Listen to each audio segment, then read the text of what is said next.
Hello everyone, Dark of All Trades here. Now normally, when I play an apologist video, my content takes the form of a response video, and that definitely has its purpose. If you like that kind of content, great, I like that kind of content too. That may be why I chose that style, though there is a lot that goes into making the content that I do, and some of you may want to take a little dip into the counter-apologetics world. So for today, this video is going to be just a smidgen different. I will still be responding to a video, but I'm going to give it a bit of a twist. What kind? Well, you'll find out. Today's video comes from a larger channel called Alisa Childers. She has 244,000 subscribers and over 1,000 videos, so she is no slouch when it comes to content creating. Now, she doesn't make content for atheists, and I haven't seen a single video of hers where she responds to an atheist or asks questions for atheists, which are the videos I like to respond to. There are a couple videos where she's on a podcast with Frank Turek or Greg Koukl where they address something about atheists or atheism, but they don't really seem response-worthy. If there is interest, I can dive more into them, but on initial inspection, they are not particularly interesting. So what are we going to check out today, if not something about atheists or atheism? This video was recommended to me, and if you have something you'd like me to respond to, send me an email or join the Discord. Links are in the description. Well, the video is titled 5 Apologetics Questions Every Christian Should Learn How to Answer. Despite what the thumbnail will likely show, I have not actually watched this video yet, at least not more than the first 30 seconds or so. So, as usual, I'm going to the script writing a bit blind. But my goal for this one is more than just to respond, but to arm you all with how to deal with these responses. Since they are apologetics questions every Christian should learn to answer, they must be pretty common, right? So that means you're likely to run into these answers. So, being ready is a very useful tactic in anything you do, especially when it comes to dealing with religion. As a note, I'm going to try to cut out some of the fluff, as her video is a bit longer. I'll leave a link in the description so you all know that I'm not cutting anything important or doing any dishonest editing. So let's see what the 5 apologetics questions that every Christy boy should learn how to answer are, and how Miss Childers here thinks they should be answered. Only heaven silent for an answer. 1 Peter 3:15 says, "In your hearts honor Christ the Lord as holy, always being prepared to make a defense to anyone who asks you for a reason for the hope that is in you, yet do it with gentleness and respect."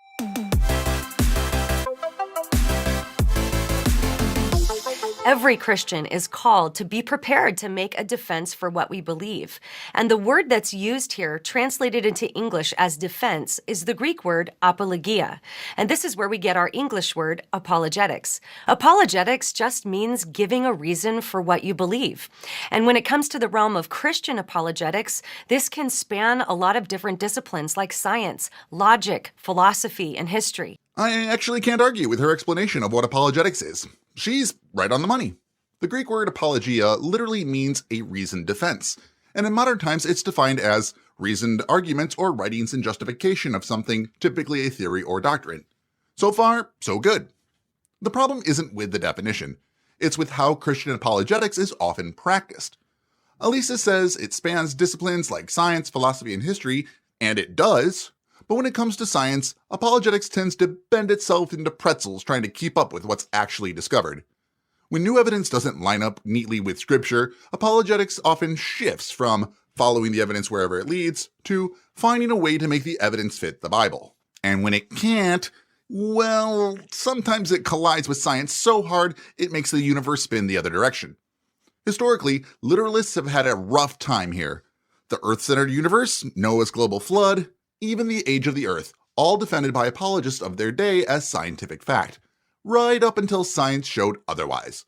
At that point, believers faced a choice: revise their interpretation or deny reality, and many chose the latter, saying things like, if the Bible is 100% accurate, then what we all see can't be happening. So reality gets thrown out instead of the interpretation. There is a saying I like: to be an apologist, you just need to be an expert in one religion. To be an atheist, you need to be an expert in all of them, because atheists are constantly challenged to defend their stance from every angle. If we can't answer one question, it's treated as if God wins by default. So I'll give Alisa credit here. It's refreshing that she even acknowledges that apologetics does cross into science and history. I just hope that acknowledgement sticks when the evidence stops being convenient. Christian apologetics basically has two goals. Number one, to provide reasons why Christianity is true, and number two, to communicate those reasons to the world. Alisa says the goal of Christian apologetics is to provide reasons why Christianity is true and to communicate those reasons to the world. And on paper, that sounds, well, great. Who doesn't love good reasoning? But the problem is how that goal plays out in practice. See, when Christian doctrine bumps heads with observable reality, believers have two choices: adjust their beliefs to match reality, or adjust reality to protect their beliefs. And too often, apologetics becomes the shield that lets people choose the latter. That's the real harm. It turns defense into denial. By definition, apologetics is not about discovery, it is about defense. If a claim already lines up with reality, you don't need to defend it. You just show it. You don't need apologetics for gravity. You need apologetics for things that don't hold up under scrutiny. And that's where it stops being inquiry. Christian apologetics isn't a neutral investigation asking what's true. It's a preloaded set of answers rehearsed to sound convincing, mainly to keep believers convinced. It's more catechism than conversation. Now, don't get me wrong, many apologists genuinely believe they're following the evidence. But the structure of apologetics itself puts the conclusion first and makes the evidence fit afterwards. When once you start with the conclusion, you're no longer reasoning, you're rationalizing. You're thinking in a circle, like some kind of reasoning circle. I'm sure there's a term for this. Anyway, I've probably harped on that long enough. Let's move on to the hearty meat of this video. Now, this can seem overwhelming if you've never studied apologetics before. There can be all kinds of different questions people have, skeptical claims brought against Christianity. Today, we're going to talk through 5 basic apologetics questions that I think every Christian should be prepared to answer. Now, this can seem overwhelming when we see the broad spectrum of skeptical claims that's brought against Christianity or the many questions brought about by honest seekers. So my goal today is certainly not to give an extensive answer to each one of these questions, but maybe to give the start of an answer, maybe show you a couple of ways to think about each of these questions, and then I'm going to give you resources at the end of each question so that you can learn more if it's a question that interests you. So number 1, have the New Testament documents been corrupted? Well, obviously, when the New Testament was being written, we didn't have a printing press, so each manuscript had to be copied by hand. And when the original documents no longer exist, scholars use a science called textual criticism to reconstruct the wording of ancient texts. When they have a lot of manuscripts and early manuscripts, they can do this with a great deal of accuracy. The New Testament documents have more manuscripts and earlier manuscripts to support their accuracy than any work of ancient classical literature. In fact, most scholars agree that the New Testament has been copied with an unprecedented high level of accuracy. There's really just a very small percentage of variations between the manuscripts that affect the meaning of the text, and among those, there isn't one that calls into question any cardinal Christian doctrine. So she's saying, essentially, don't worry, even though the New Testament was copied by hand, scholars agree it's been preserved with incredible accuracy. And that sounds reassuring until you look closer. She is right about one thing. We do have a lot of manuscripts, over 5,800 Greek ones, in fact. But the problem isn't how many we have, it's how different they are. The more manuscripts you get, the more differences you find. Let's put this into perspective. Imagine 5,000 students copying the same essay by hand. No printing press, no spell check, no carbon copies. Each person introduces very small changes. A missing word here, a phrase tweaked there, or sometimes an entire paragraph added because someone thought it should have been there. After a few centuries, you're left trying to reconstruct the original from all of those variants. And that's the science of textual criticism. Now here's where the apologetics framing gets slippery. The existence of thousands of manuscripts doesn't prove accuracy or truth. It only proves popularity and transmission. If 10,000 people copied The Lord of the Rings by hand, that wouldn't make Middle-earth any more real, no matter how many people believed it is. And those small textual differences? Some aren't so small. The oldest versions of the Gospel of Mark end abruptly at chapter 16, verse 8. No resurrection appearances, no snake handling, no ascension. Everything after that, verses 9 to 20, was added later. The famous story of the woman caught in adultery "Let he who is without sin cast the first stone," isn't in the earliest copies of John. And in Mark 1:41, some manuscripts say Mr. Jesus was moved with compassion. Others say he was moved with anger. That one-word shift changes the emotional tone of Mr. Jesus entirely. Now, she did mention the common point that apologists often reply, but none of those changes affect core Christian doctrine. And that's partly true. The Nicene Creed doesn't hinge on Mark 16, but that misses the point. Textual critics like Bart Ehrman, who actually trained under Bruce Metzger, one of the most respected Christian scholars in the field, at Princeton, emphasize that while the basic story framework remains, the details do shape theology, tone, and how believers understand their faith. Ehrman's own words were, "If God inspired the words of Scripture, we'd expect him to preserve them, but what we have are thousands of copies, all differing from each other." So yes, textual criticism can reconstruct what the manuscripts probably said, but that doesn't tell us whether what they said was historically true. You can perfectly reconstruct a legend, it's still a legend. The New Testament may be the best preserved set of ancient writings, but that just means we've accurately preserved the variations. If you ever hear someone claim the Bible hasn't been corrupted, ask which manuscripts they mean, the ones with Mark's resurrection or the ones without it, the ones where Mr. Jesus was compassionate or the ones where he was angry. Understanding that question alone puts you ahead of 90% of apologetics talking points. When apologists say that the New Testament hasn't been corrupted, what they're really doing is shifting the conversation from truth to transmission. It's a sleight of hand. The question, has it been corrupted, becomes, can we reconstruct what was originally said? And those aren't the same thing. So now to a teaching moment. How could we respond? First, acknowledge what's true. Yes, scholars can reconstruct much of what the earliest manuscripts likely said. That shows respect for scholarship and keeps your argument intellectually honest. But, and this is the key, accuracy in copying doesn't equal accuracy in content. A well-preserved myth is still a myth. Second, redirect the focus to what actually matters. Even if we perfectly preserved every word, that doesn't prove divine inspiration or historical reliability. Remind your audience that authentic and accurate are two different words. You can have an authentic copy of the Iliad without believing Achilles was half god. Third, use examples that make it real. Don't just quote scholars, show the impact. The ending of Mark, the adulterous woman in John, and the compassion versus anger variation in Mark 1:41 aren't random trivia. They show that theology and tone change depending on which version you're reading. That doesn't show something is corruption-proof. It shows fluid storytelling. And finally, don't get dragged into the doctrines are unaffected dodge. Point out that the claim itself admits variation. It's just trying to downplay its significance. Remind them, if the Bible truly were divinely inspired, the bar wouldn't be mostly preserved. It would be perfectly preserved. The goal isn't to disprove Christianity with textual criticism. It's to clarify what the evidence actually supports. Be fair, be factual. Don't let rhetorical shortcuts go unchecked. Now I'm going to cut out a bit here as she just recommends some books for more reading on the idea. Check the original video if you really want to know what those are. And if you want other recommendations, let me know and I can get you some really good reading material. Question number 2. Is there any evidence that the resurrection of Jesus actually happened? So, esteemed historian and New Testament scholar Gary Habermas collected over 1,400 of the most critical scholarly works written between 1975 and 2003 about the resurrection of Jesus. These works ranged from the ultra-liberal to the far-right conservative, and he discovered that virtually every scholar agreed on several points surrounding the resurrection of Jesus. Here are 4 of them. Number 1, that Jesus died by Roman crucifixion. Number 2, that Jesus' disciples believed he rose from the dead and appeared to them and were willing to suffer and die for these beliefs.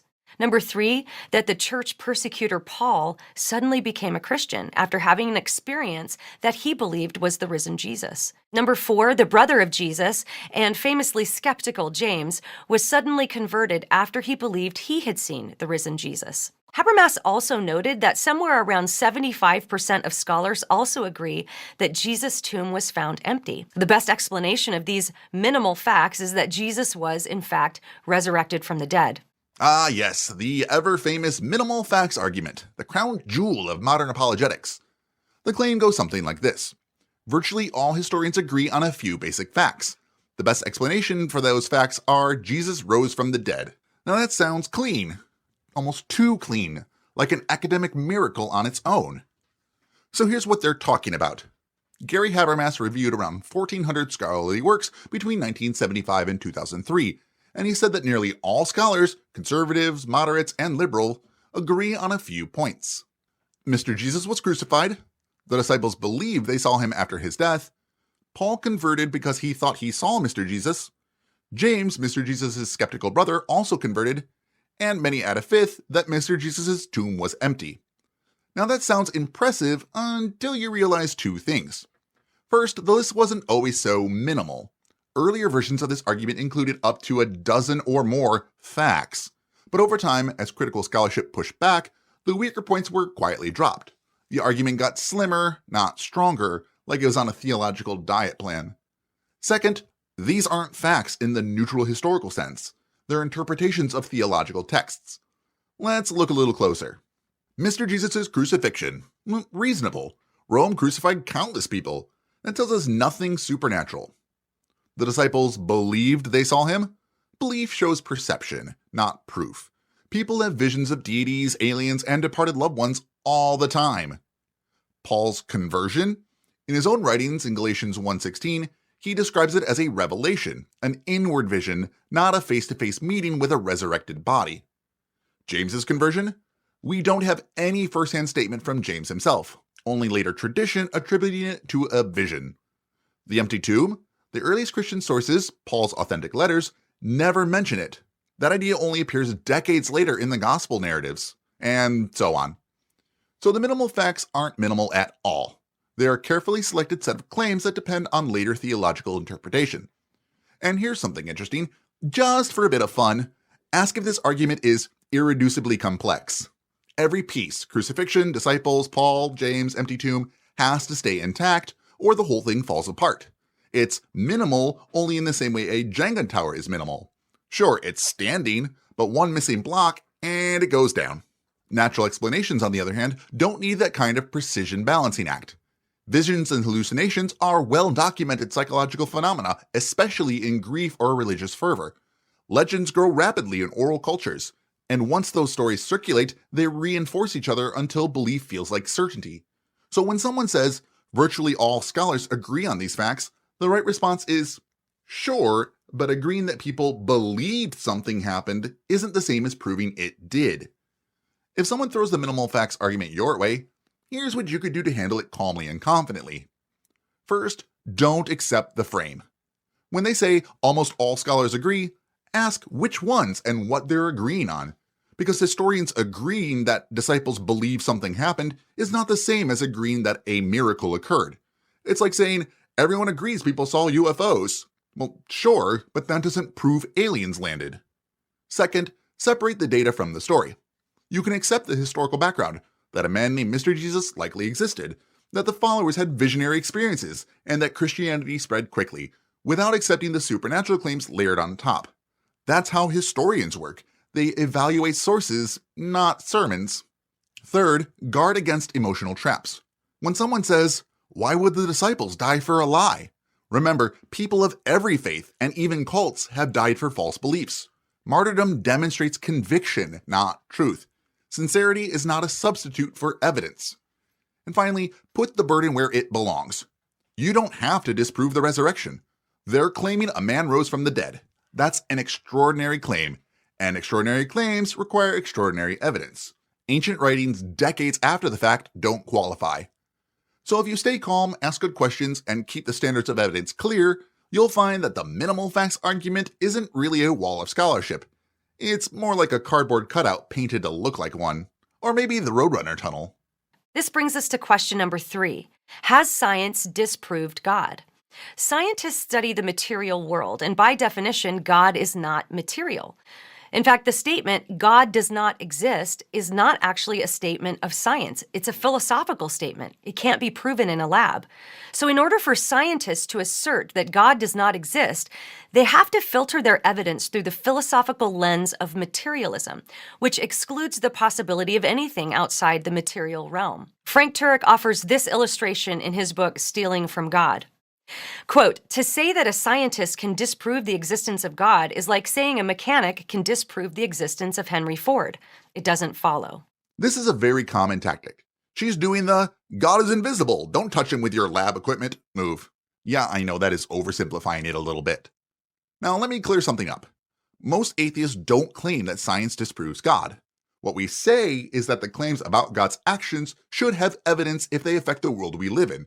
Because if God interacts with reality, heals diseases, answers prayers, fine-tunes constants, or parts seas, those are physical events.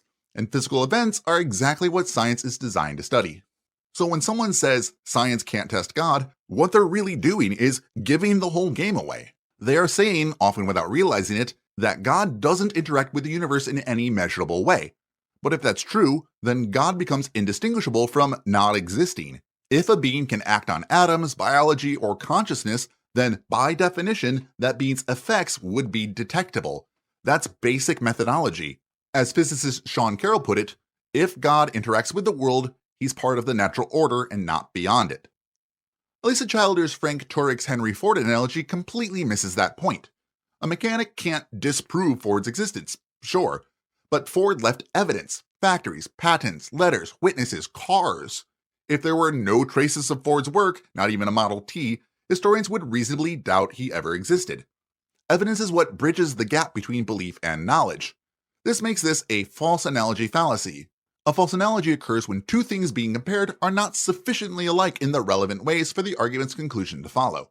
In this case, the analogy fails because it equates a non-interacting immaterial deity with a historical, physical human whose existence leaves abundant traceable evidence. It tries to use a comforting, everyday comparison to make belief immune to empirical testing, which is precisely the logical leap the false analogy describes. Science doesn't reject God out of prejudice. It just hasn't found anything that requires that explanation. The problem isn't that God is beyond science. It's that believers keep claiming he does things, and the universe keeps stubbornly behaving as if he doesn't. So how do you actually respond when someone says science can't disprove God? Well, this one is pretty simple. Start by recognizing that this isn't really about science. It's about epistemology, or how we know what's true. The believer is trying to move God into a space where he can't be tested but can still act. Your job is to bring the claim back to the observable world. You can simply ask, does your God ever interact with the universe?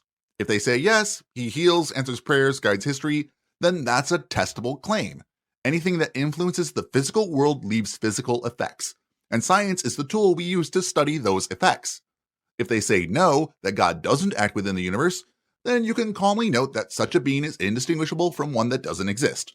A completely undetectable deity has the same evidential footprint as an imaginary one. This approach keeps you grounded and fair. You're not claiming omniscience, you're simply applying consistent standards of evidence. Philosopher Karl Popper put it best: a claim that cannot in principle be tested cannot in principle tell us anything about reality. And that's the heart of it. You don't have to disprove God, you just have to show that the claim either collapses into meaninglessness or becomes subject to evidence. And once you make that clear, the apologist is left defending why their claim deserves special exemption from the same rules every other idea has to follow. Question number 4. Does the Bible condone slavery? When Americans hear the word slave, we think of the abuse and forced labor of African Americans in the antebellum South. But when we look to the Old Testament system that God instituted, the Hebrew word ebed, which is often translated as slave in English, did not carry the same negative connotation it does in our modern context. Okay, I've already written this, and this is going to be a long one. She says the Hebrew word eved, often translated as slave, doesn't carry the same negative connotation back then. I don't care. You can dress it up however you want. Call it indentured servitude or happy fun time slavery, but it's still one person owning another as property. You can call it whatever, but the Bible gives explicit instructions for how to do it. And I don't care what you or they thought about it, especially at the time. Leviticus 25, 44-46 tells Israelites they can buy slaves from surrounding nations and treat them as property to be passed on to their children. Exodus 21, 20-21 says if you beat your slave and they don't die right away, you're not to be punished. They're your money. Deuteronomy 20:14, Numbers 31, 17-18, more of the same. Even in the New Testament, 1 Peter 2:18 instructs slaves to submit to their masters even the cruel ones. Now, yes, some ancient servitude was debt-based or temporary among fellow Hebrews, unless you trick them with a loophole, but that doesn't erase any of the rest either. The Bible system explicitly allowed permanent hereditary slaves for foreigners. That's not a misunderstanding of the language. That's literally an endorsement of human ownership. And morality doesn't get a free pass because it's old. If a society once thought bloodletting cured diseases or trepanning released evil spirits, we don't call that a different moral context. It was still wrong, just socially accepted. So no, the Bible doesn't just mention slavery, it confines it, it regulates it, and never once condemns it. If an all-knowing, all-good being had a chance to say, "Don't own people as property," and didn't, that says a lot more about the people writing the book than the God they claimed inspired it. Now there seems to be more, so I'm going to let her continue to the next part of this point before we get into what you can do about it. So in ancient Israel, this type of servanthood was a system in which a destitute person could voluntarily work to pay off a debt. Although it wasn't a perfect system, they were given food and shelter, legal rights, and protection from physical mistreatment. After 7 years, they were released from their debt and servitude and given a generous gift of flocks and wine and grain. In some cases, the Israelites kept servants from surrounding nations as a result of war, but they were commanded to treat them humanely, and those servants were also protected from mistreatment under biblical law. In fact, human trafficking was punishable by death in the Old Testament. So apparently I stopped too early. But I think that actually helps prove the point. Because the deeper you go into this apologetic, the more the defense of biblical slavery starts sounding like PR for an obviously morally bankrupt system. Here she says the servanthood of ancient Israel was a way for poor people to work off debts. Okay, that existed. But that's not all it was. The biblical system also included prisoners of war, foreigners, and their descendants, all of whom could be bought, owned, and inherited as property. So let's stop pretending this was just about temporary debt repayment. Now, she claims slaves were protected from physical mistreatment. Like I mentioned before, that's not just false, that's the opposite of what the text says. Exodus 21:20-21 makes it explicit. If a slave dies immediately after being beaten, the master is punished. But if the slave survives a day or two, there's no punishment because, and this is in the text, the slave is his property. You could beat someone half to death, and as long as they didn't die right away, the law protected you, not them. Then there's this bit about release after 7 years. Let's clarify. That only happened to Hebrew slaves, not foreigners.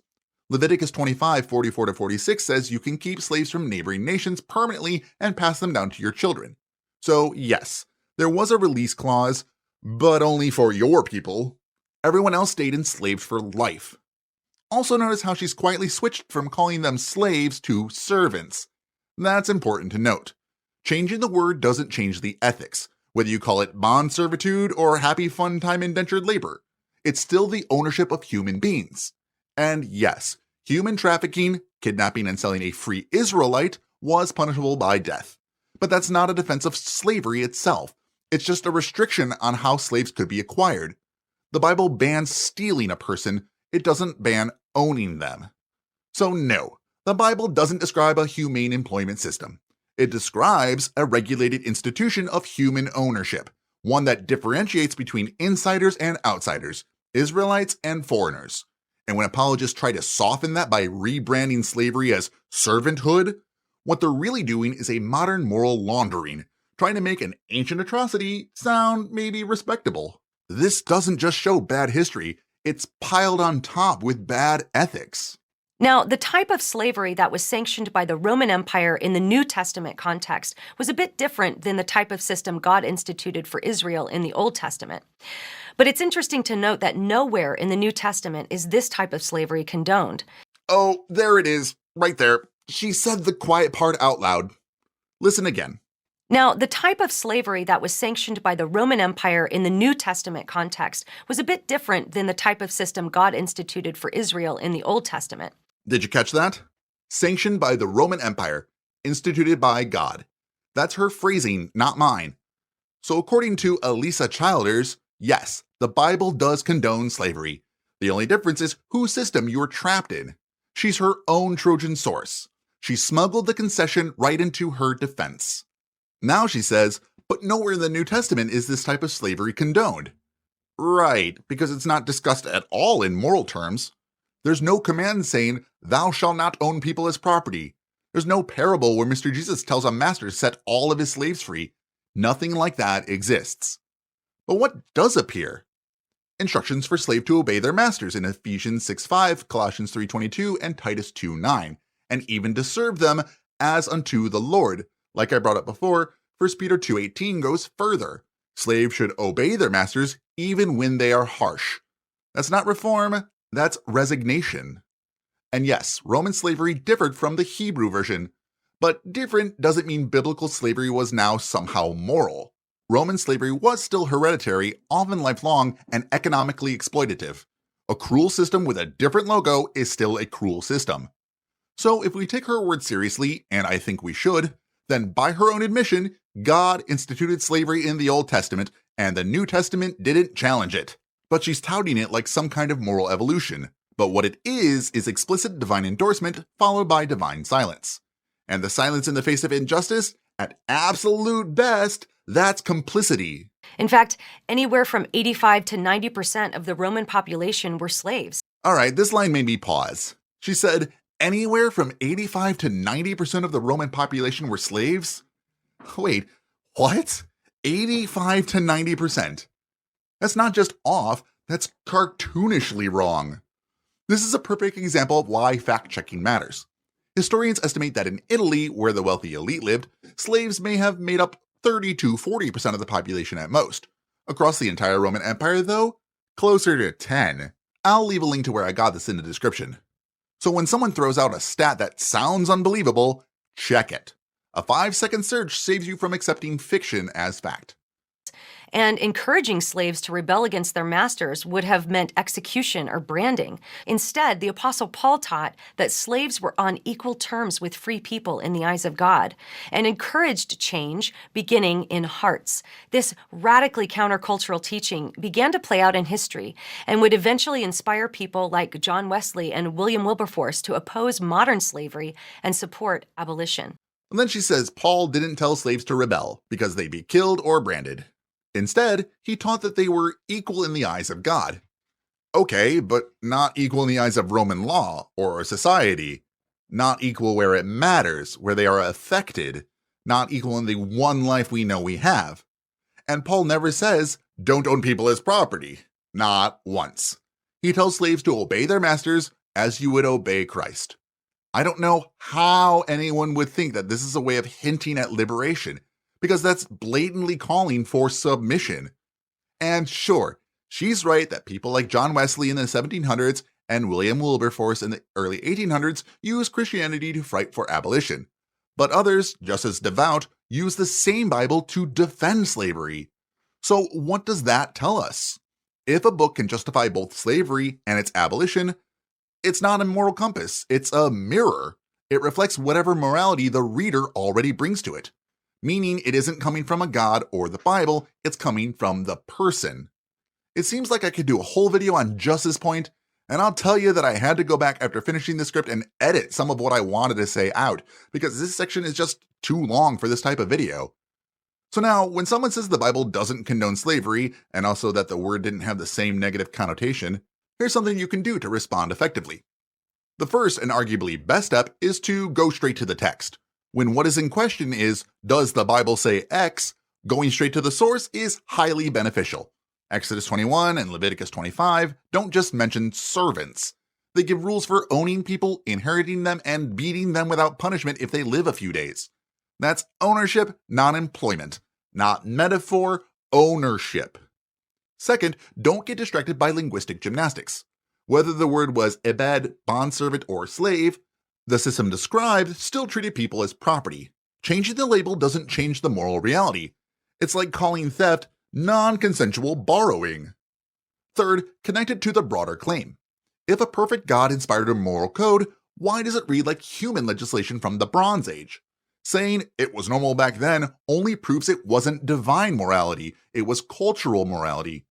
And finally, as tough as this can be sometime, deliver your points with conviction, not rage.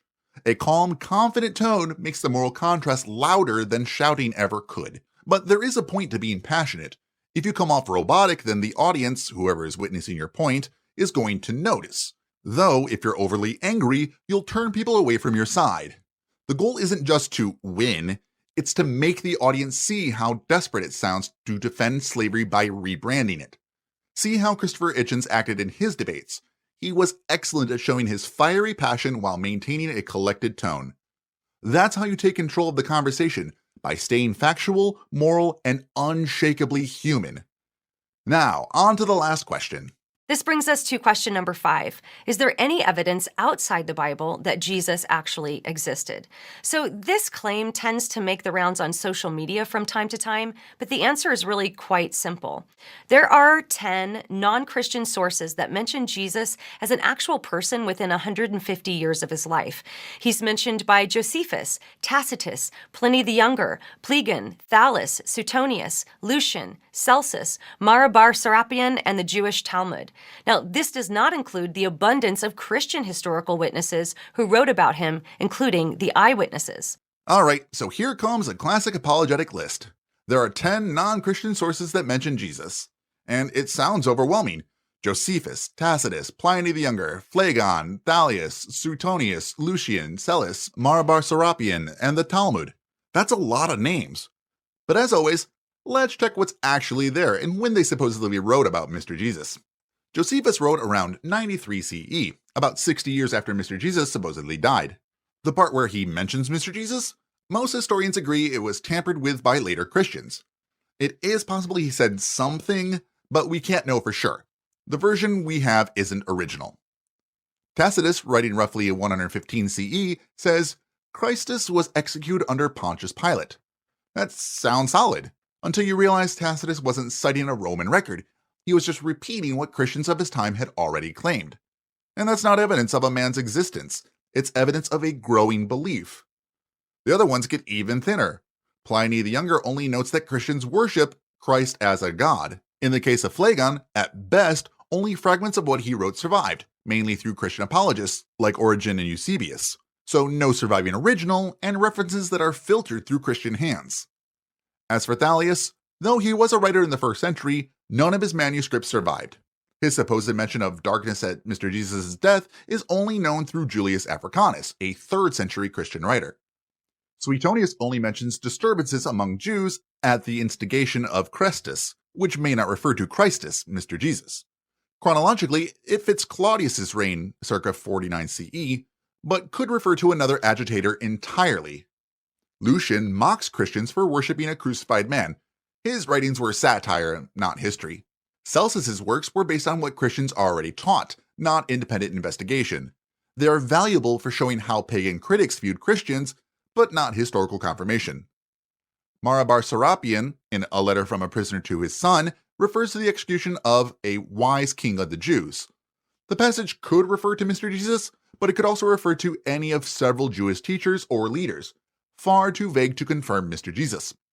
The Talmud, written centuries later, references Yeshu, clearly reacting to Christianity, not documenting a contemporary event. I could go on and on, crossing each one of these off time and time again, but you get the idea. Here's what all the sources have in common. None of them were written while Mr. Jesus was alive. Not one. The earliest non-Christian reference, Tacitus, comes nearly 80 years later. It's like somebody writing about World War II for the first time today and calling it eyewitness testimony. Even the earliest Christian writings, Paul's letters from around 50 CE, are 20 years after Mr. Jesus' supposed death. And Paul never met him, doesn't quote him, barely references his life at all. So when apologists proudly say, there's tons of historical evidence outside the Bible, they're really saying there are later writers who heard what Christians already believed. And that's the real issue. If this rabbi was performing public miracles, raising the dead, causing earthquakes at his death, you would expect someone alive and at the time to have written something, but they didn't. Most historians agree that a man probably existed, but a man existed isn't the same as a god person walked the earth. That's a huge leap, and none of these 10 names bridge that gap. So now, how can you respond when someone brings up the idea that there are non-Christian sources? First of all, slow it down. Apologists love to list names rapid fire: Josephus, Tacitus, Pliny, Lucian, Suetonius. It sounds like overwhelming proof, but the best move is to pause and ask, okay, which do you think is the strongest? Let's look at that first.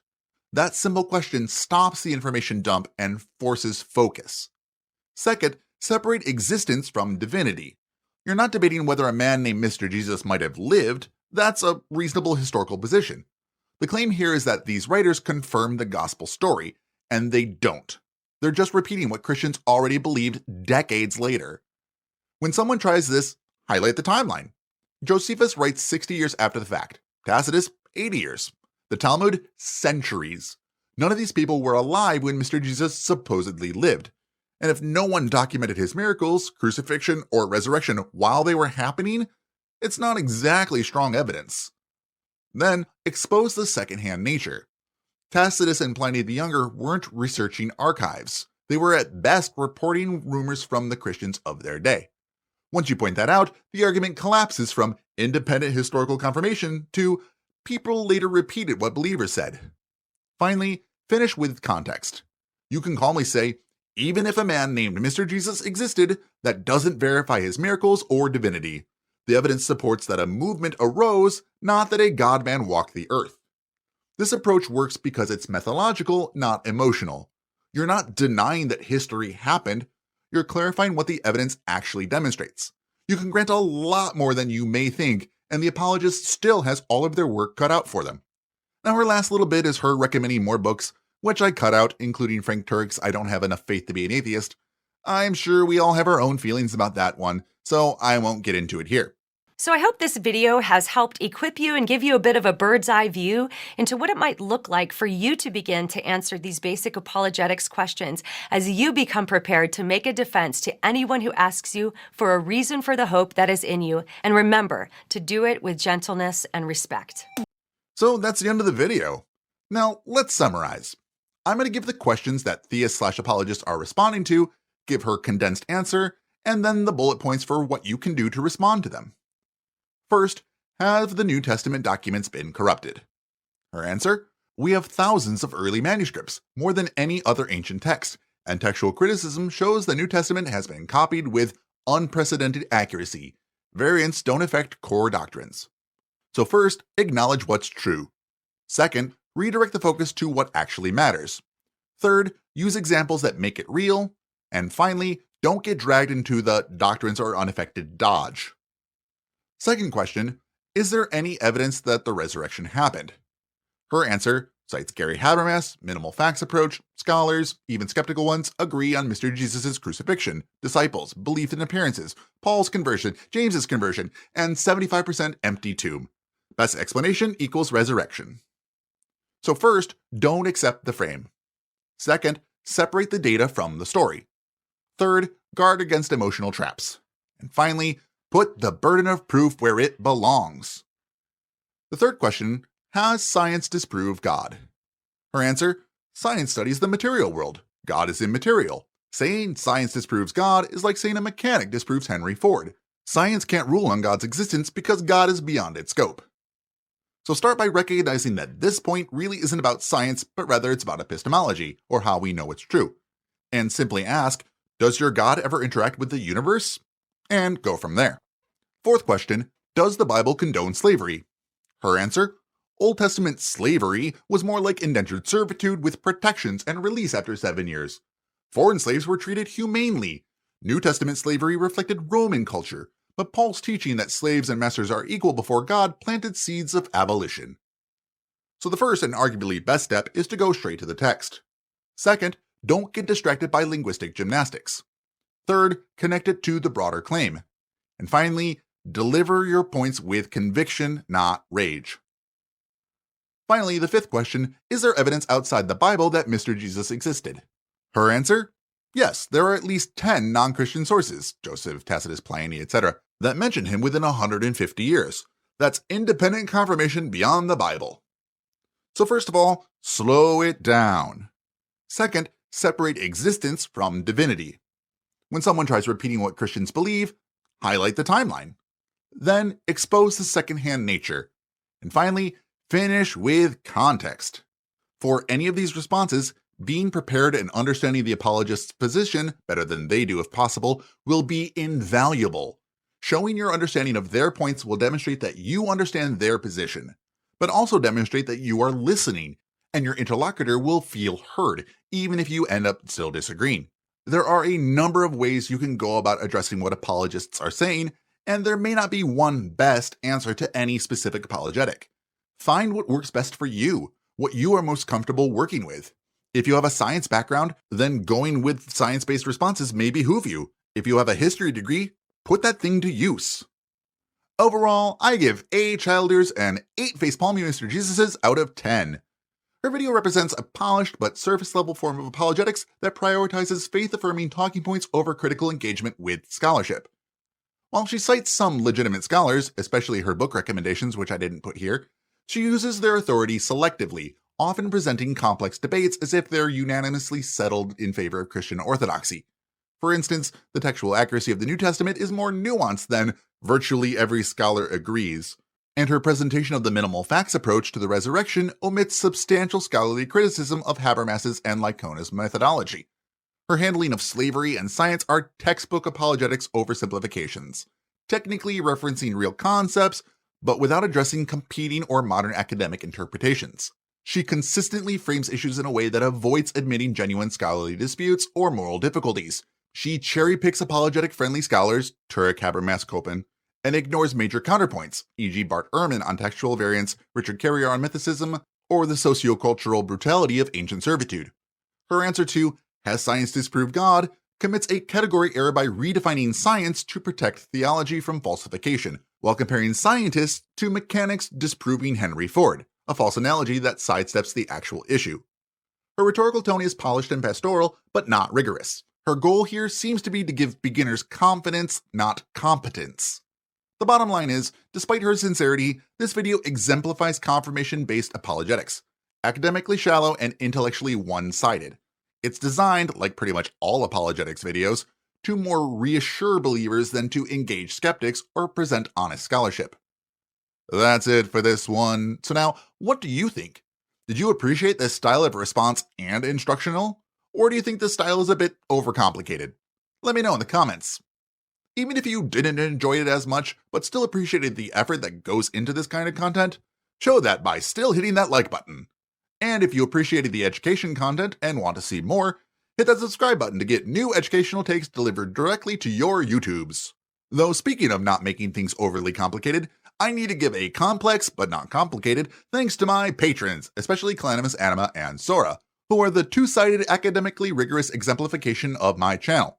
If you would like to be pretty much all counterapologetics video, you can join them for as low as $1 a month. That is at most 25 cents a video at patreon.com/darkofalltrades. Thank you for all that you do. The feedback you all give in comments, direct messages, emails, on the Discord, however you get them to me. No carrier pigeons yet, but I'll bet there's one lost in the mail. I take all of your feedback seriously, and as some of you can attest, have made changes when I felt it was warranted. So, thank you to all who helped make the channel just a bit better. I cannot show enough gratitude. But to try, here's a little bonus. Now, I cut out her book recommendations, but after every question, she gives a couple to a few resources, specifically books and podcasts/interviews that apologists can look up for more information on addressing the individual question. It's worth giving credit where it's due. Recommending books and interviews is better than nothing, and it shows some humility, or at least the pretense of humility. If you want to dig into these more, here are the sources. And that can be valuable, especially for people who want to actually look past sound bites. However, simply recommending books doesn't mean recommending good books. From what I saw, her recommendations are books that have serious criticisms, disputed claims, or have shown to be false, or at least heavily questioned. Put simply, each and every book has either not been shown to be true or has been shown not to be true. Here are some specific notes. One book she recommended is I Don't Have Enough Faith to Be an Atheist by Norman Geisler and Frank Turek. This is very popular among Christian apologists, a broad apologetics roundup covering topics like the reliability of the New Testament, morality, truth, etc. Another is Stealing from God, Why Atheists Need to Make Their Case, by Frank Turek. That one tries to argue that many of the tools atheists use, morality, logic, science, are themselves best explained by theism. So what's wrong/disputed? These books tend to present apologetics arguments that are popular, easy to digest, but often they gloss over counterarguments or assume premises that are under dispute, e.g., that morality can't exist without God, or that scripture is reliable in historical detail without discussing the most challenging scholarship. Some of the statistical or historical claims in them are either exaggerated or based on weak sources. Scholarship in fields like textual criticism, history, archaeology, philosophy of religion has generally shown that many of the arguments in those books are, to put it mildly, weaker than they present them. They often pack the evidence toward the apologetic conclusion rather than exploring disconfirming evidence fully. So, what would make a good book in this context? A good book, especially for counter-apologists or skeptics, is one that grapples with the strongest arguments from the other side and engages honestly with scholarship that disagrees, e.g. Bart Ehrman, Richard Carrier, Elaine Pagels, Tom Holland's historical works, or books like Godless by Dan Barker. That would be a signal of greater credibility. Thanks for hanging out with me to the end here. A bit of a long one today, but I am 100% okay with that. I enjoyed doing this slight twist on my usual content, and I hope you all found some value in it too. I really hope that this information is useful to you in some form or fashion. So keep watching my content, keep reading, keep researching, keep practicing your counter-apologetics and philosophy if that interests you. And as always, keep learning.